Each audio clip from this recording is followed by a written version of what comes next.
The Hand of the Necromancer by Brad Strickland, Chapter 15. Should we answer that? Stammered Sarah. Johnny realized that if the caller were one of the professor's friends, that his presence in the house would be no surprise.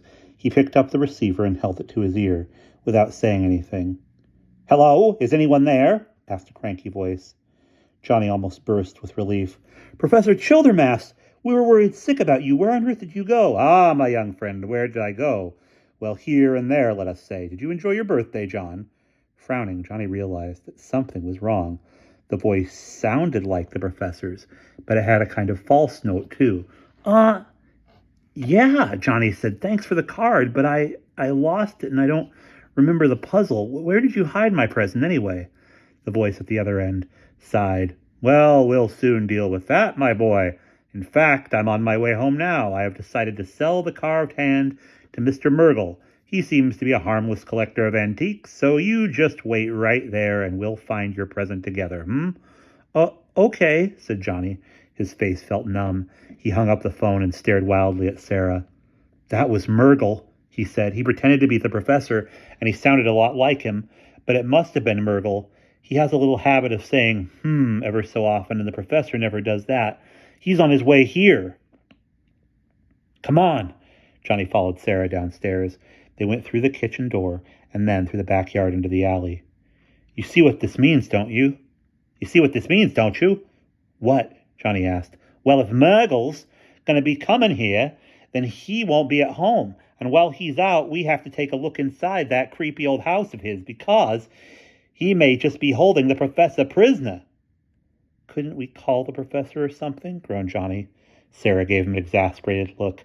"And tell them what? That we think, or couldn't we call the police or something?" groaned Johnny. Sarah gave him an exasperated look. "And tell them what? That we think this new guy in town might have busted into the museum and may have kidnapped the prof, all because he possibly wants to be a super-duper necromancer? They'd haul us off to the funny farm." She punched his arm. "Come on, Dixon. There's two of us, so one can keep watch while the other explores." Johnny felt his heart sink, but he had to admit Sarah was right. They made the trek over to Saltonstall Street and cut through a couple of empty lots. These were overgrown with weeds and brushy saplings, so Johnny and Sarah could hide and keep the house in sight. At first, they thought Mr. Murgle might have already left because everything looked so empty and quiet.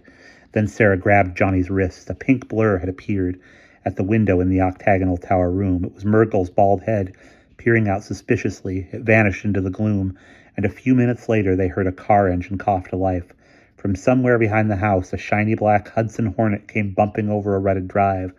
It stopped at the wrought iron fence and Murgle got out. He glanced all around, opened the gate, climbed back into his automobile, and drove off. "I'll go," said Sarah. She pulled something from her jeans pocket. It was a shiny silver whistle. "If the car comes back, give a couple of toots.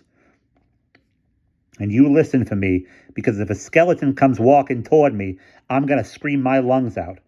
"No," Johnny said slowly. "I'll keep watch. The professor's my No, Johnny said slowly. "You keep watch. The professor's my friend. I should be the one who goes to look for him." Sarah turned her surprised, freckled face toward him. After a moment, she grinned. "You're all right, Dixon. Okay, go ahead. Keep an ear peeled for this whistle. If murderous Murgle shows his nasty face, I'll give 3 loud blasts. I mean loud." Johnny trotted across the street. The mist had burned off, but the day was gloomy and overcast. He had the same oppressive feeling as before, that the weathered old gray house was watching him, like some evil predator. He hurried to the gate that Murgle had left open and rushed up to a side door, locked. He went around back, tried what must have been the kitchen door, and had better luck. It opened, yawning into darkness. Johnny stepped across the threshold, his heart in his mouth. He was in a sparsely furnished kitchen. A scarred wooden table dominated the center of the room, clustered with newspapers and dirty cups. A junky old gas range and a refrigerator stood against the wall opposite the door, and to Johnny's left was a rust-streaked sink piled high with dirty dishes. A faucet dripped, making a dismal thunk, thunk, like the sound like a slow heartbeat. The air smelled stale and sour, with a sweetish, disgusting undertone of old garbage. "Professor!" Johnny called. No one answered. The adjoining room was a bedroom, with Myrtle's clothes in the closet and the bed unmade. The other rooms on the first floor were empty except for dust and slowly swaying cobwebs. He looked out the front window and spotted Sarah, only because he knew just where to look. He rapped on the window and she waved at him. In a hurry up, why don't you way? With his footsteps sounding hollow in the empty rooms, Johnny explored further. The second floor was empty, like the front rooms downstairs. What Johnny thought at first to be a closet proved to be a doorway to a spiral staircase leading up into gloom. Biting his lip, Johnny tiptoed up. They had seen Myrtle in the tower, and that could be where he had stashed the professor.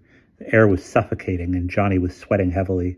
He reached the top of the stairs and cautiously opened the door he found there. He stepped out into an octagonal room with a round window in each wall, all but one covered by green shades. The roof slanted up, the exposed beams rising to the center. Unlike the deserted chambers below, this room was crammed with tables, shelves, and boxes. Johnny closed the door and felt his heart thumping painfully. A rectangular table stood in the middle of the room, and on the floor around it was a double circle painted in white. The inner circle contained a 5-pointed star so big that the table stood in the corner, or in the center, without touching any line. The space between the inner and outer circles contained lettering like hen scratches. Johnny had seen the figure in books on sorcery. It was a pentacle, a magic circle drawn to protect a wizard or witch from the wrath of any demons that he or she might summon up. According to legend, evil forces could not pass beyond the unbroken perimeter of such a shield. And the table in the center was a witch's altar. On it, 2 brass candlesticks held partially burned black candles. A long stick lay across the table, and Johnny wondered if that was the stuff Myrtle had used to conjure up the Independence Day storm. A brass incense burner, a dagger, and an ominous black-bound book also rested on the table. For some reason, Johnny did not care to step inside the magic circle. He edged around it toward a bricked-up fireplace, because on the mantel he had noticed some familiar objects. He caught his breath. Sure enough, the mantel held a wooden-framed hand mirror, its silver backing long tarnished away at its glass and oval of darkness. Next to it was an ornate little wooden snuff box with the head of a goat carved into its lid. Just beyond that was a short stack of ancient books. On top of the books was a greenish snow dome with a flattened top. Johnny had discovered the missing items from the museum, the lost possessions of old Estrius Blackleach, wizard. Johnny realized that at last he had something solid. Maybe he hadn't found Professor Childermass, but this was almost as good. If the police arrested Myrtle for stealing all this stuff from the museum, then they could surely persuade him to tell them what he had done with the professor. Still, he had to have some real proof. A shrill sound startled him. Was it the whistle? He ran to the front window, but dust clouded it so he could not see clearly. He found a catch and pushed, and the window swiveled out. Johnny stretched his neck to peer out of the window, and far below he could see Sarah's red t-shirt. She crouched in the brush with her elbows on her knees, resting her chin in both hands. Obviously, she had not blown the whistle. Johnny thought he was probably just jumpy, and that he had imagined the sound. Still, now that he had found something, he needed to get out of there fast, but not without proof. The snow globe would do. He went back to the mantel and picked it up.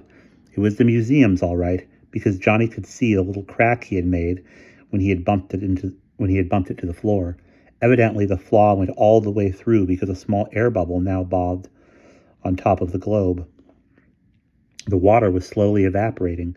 He turned it over and saw scrawled into the ashwood base the name Estrius Blackleach and the date February 1690. Johnny moved.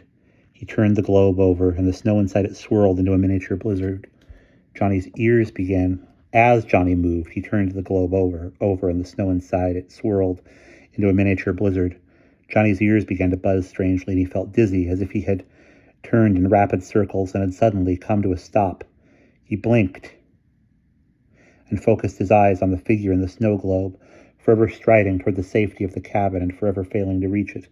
The flakes flew around the lonely traveler, swooping and spiraling. It was getting hard to breathe, and the air felt wrong, thick and heavy. Outside the window, a crow was screeching, "Grah! Grah! Grah!" over and over. No, it was a high-pitched sound, not a bird at all, but a whistle. Johnny gasped. He realized that he had been standing there hypnotized by the globe for a long time. 10 or 15 minutes, maybe. The whistle shrilled again. He ran across the outer edge of the pentacle, not bothering to duck around it, and flung open the door. Something pale and round was coming up the stairway, and its two deep-set eyes burned. It was Murgle's bald head and face, almost glowing in the gloom. Johnny retreated, the snow globe clutched against his chest. "Ah, my good friend from the museum," Murgle said as he stepped into the room. He wore a completely black outfit, black shoes, trousers, coat, and shirt. His pale face and hands floated almost disconnected from his body in the dim light of the octagonal room. The hoarse voice droned on. "But we've met since then, have we not? In your dreams, Or in your nightmares?" Johnny blinked at him. "Nightmares?" he heard himself squeak. The brown-toothed smile twisted itself across the man's cruel face. "Yes, I sent you a few gentle reproofs. After all, you were not very helpful at our first meeting, Nor was your friend, the stuffy old professor. I threw a few bolts of divine fire at the old man to push him from his attitude, to punish him for his attitude. You were quite nearby, as I recall. Too close for comfort, in fact. You have my property there. I will trouble you to hand it over." Johnny's knees were shaking. The whistle had fallen silent. Had Sarah gone for help? Or had something happened to her? Stalling for time, Johnny said, "It isn't yours. It belongs to the professor." "Alas, you are mistaken. All these implements and more besides are heirlooms, passed down to me from my illustrious ancestor, Estraeus Blackleech. What would our mutual friend the professor call him?" Murgle paused, his head tilted as if he were listening. When he spoke again, his voice was so exactly like Professor Childermass that it sent chills down Johnny's spine. "Why, the man was nothing more than a posturing charlatan, a brass-bound, copper-bottomed fake, and I can spot a phony a mile away." "It was you on the phone," said Johnny, "and you wrote that note to Father Higgins, too, and made the professor sign it, didn't you?" "Let us say that I persuaded the old man to sign it, and the fool tried to trick me by sneaking in a message to you. Much good it did him. Your friend is now my guest, as indeed are you. However, it would be most awkward to have the two of you together at present. After all, the old windbag has yet to surrender the most important part of my property. And speaking of my property, give me the globe, boy." The old man's eyes had been staring into Johnny's, and the whip crack of the last three words came so suddenly that Johnny handed the globe over without thinking. Murgle took it in his long, crooked fingers. "Very good, child. You are learning obedience. I could destroy you and reduce your brain to ashes, or I could transform you into something that people would kill on sight. It might be amusing to send you blundering and mewling into your dear grandparents' home at night. Does your grandfather keep a loaded gun in the house, boy? Or I could simply drive you insane. But no, I think not yet. I may have a use for you." Johnny swayed. The hoarse, quiet words struck terror deep into the marrow of his bones, but he could not break the spell. He could not bring himself to look away from those burning eyes. With his twisted smile, Murgle softly continued, "That foolish professor will change his tune when he knows that you are at my mercy. However, I can't be seen with you in public, and I can't run the risk of your fleeing. I need some container, some handy place of imprisonment. Fortunately, this globe has a sweet little spell attached to it. I may as well try it on you." He held the globe up so that his eyes peered into Johnny's over the top of the glass, and slowly he began to swirl the snow inside. It spun a miniature whirlwind, faster and faster. "Just keep looking," Murgle crooned, "and I will show you a great wonder." He began to chant in a flat, high-pitched tone, and the words he spoke were foreign, uncanny. Johnny's head swam, everything grew dark, until there were only two burning eyes in the swirling white cone of snow. Then even they faded out. The air was heavy, and Johnny's chest labored to pump it into his lungs. The darkness was slowly becoming milky white, like a fog with the sun shining through it. The door was just in front of him. Johnny stretched out his hand for the knob and closed his fist on empty air. He took a shuffling step forward, then tried again. The doorknob was not real, but only a painting of a doorknob. He turned and tried to see the windows, but the milky light concealed everything. Johnny staggered a few steps, his feet like lumps of lead. He limped in half a circle, then turned back. Far away was a log cabin, small and dark among the faded green fir trees. Something pale and shining was rising behind it, a monster moon that filled the whole sky. No, it was not the moon, for within it were two fierce eyes. It was the face of Matthias Mergel, swollen to incredible vastness. The twisted brown grin leered at him. "One swirl brings pain," the man's awful voice rasped. "Two bring agony, and I'm afraid the third storm is death, my intruding young friend. Let's try the first, shall we? The whole room revolved. The huge white flakes filled the air. They touched Johnny's face and hands, and he yelped, for they were so terribly cold they burned like red-hot knives, stripping away his skin. He ran blindly, smashing against an invisible wall that was hard and unyielding. He screamed, and his voice was thin and stretched, like the whine of a mosquito. Somehow, Mergel had trapped him and had worked an awful spell. Johnny had become the figure inside the snow globe. And that is the end of chapter 15.